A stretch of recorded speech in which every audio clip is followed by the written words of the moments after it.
So what we're looking at now is called the center of mass.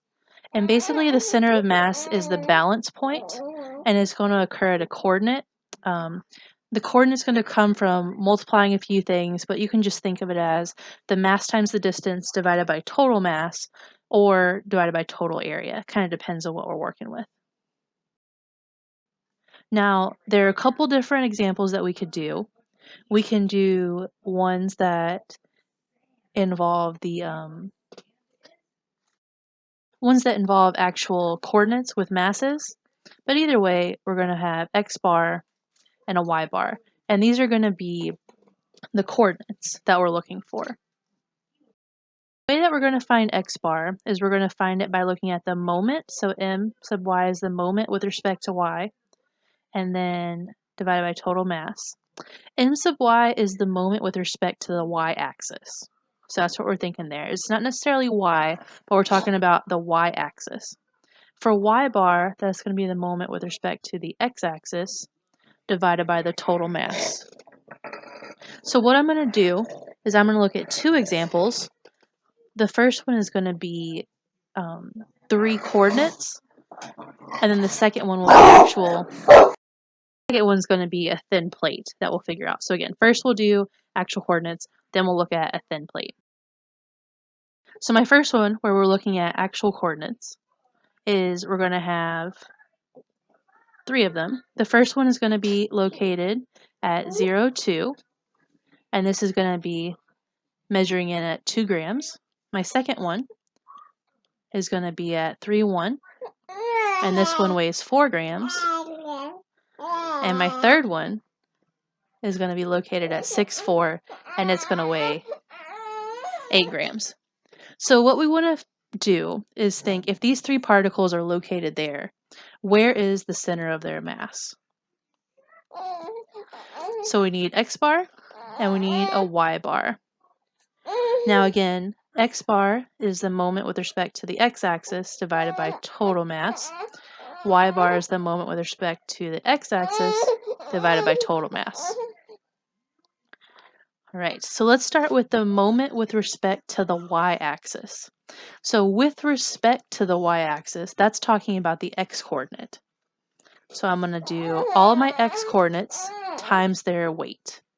So 0 times 2 plus 3 times 4 plus 6 times 8 divided by, it's not a very good line, the total mass, which is 2 plus 4 plus 8.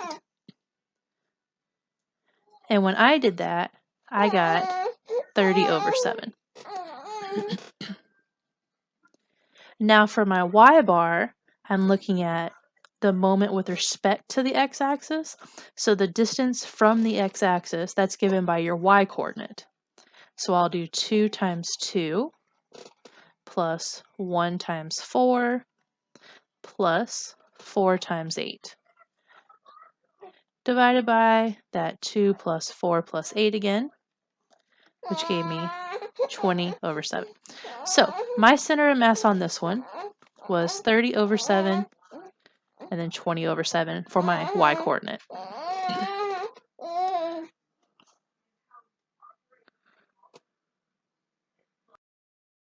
The next thing we're going to look at is, instead of having points with some sort of particle attached to the points, now we're going to say, what if it's just a thin plate? So a thin plate is called a lamina. And what we're looking for is, we're saying, could you balance this thin plate on your finger, and where would your finger go? And all the ones that we're going to look at are going to have uniform density, so I don't have to worry about any sort of delta. If you see a delta, so the Greek letter delta, in your textbook, that's talking about density. For us, we are going to use uniform density, so we don't need to worry about that. So as far as x bar goes, this is, again, the moment with respect to the y-axis. It's going to be integrating x times f of x divided by the total area of the plate. For y bar, it's the moment with respect to the x-axis divided by total mass, which is going to be y g of y, d of x divided by area. Now in some of these, you might come to a situation where you can't solve for y, or you can't solve for x. So let's say that you can't solve for the other one. That's fine. There's an alternate equation for this. It would be 1/2 times the integral of f1 of x squared minus f2 of x squared. But really all we're doing is we're figuring out the height of a slice. So when I say this f of x and this g of y, these are just heights of the slice. Both of them are. So let's do one example and then you'll kind of see what I'm talking about. So my example, we're going to look for the center of mass of the plate with uniform density under f of x equals x squared, the x-axis, and then from x equals 0 to x equals 2.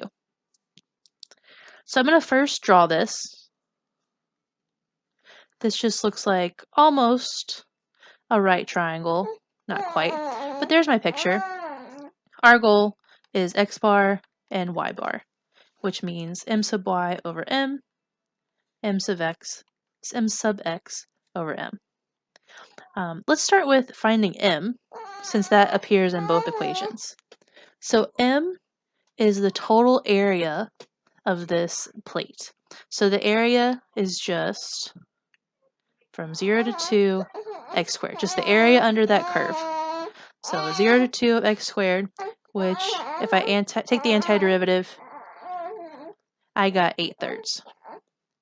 So there's the bottom of both these fractions. Next thing I'm going to find is m sub y. So this is the moment with respect to the y-axis. So I'm looking in terms of x. So I'll do x times my function, x squared, dx, and still same bounds, 0 to 2. So I got 0 to 2 of x cubed dx. You can go ahead and integrate this. That gave me 4. All right, and my last one is I need to know m sub x. So now this is in terms of y. So now we're taking a slice this way. So it's going to be y times the height of that slice. It looks like the height of that slice, going from the right minus the left, is 2 minus the square root of y. And you might be wondering, where did I just get that square root of y? Well, I took the equation y equals x squared, and I solved it for x. Remember, you can't have just x's and y's being mixed together. And then as far as bounds go, I know that my bounds are 0 to 4. So you can work through this. I got 16/5 for that. So my answer, final answer here, is I'm going to have 16/5. So 3/2 and 6/5. So my center of mass is 3/2, 6/5.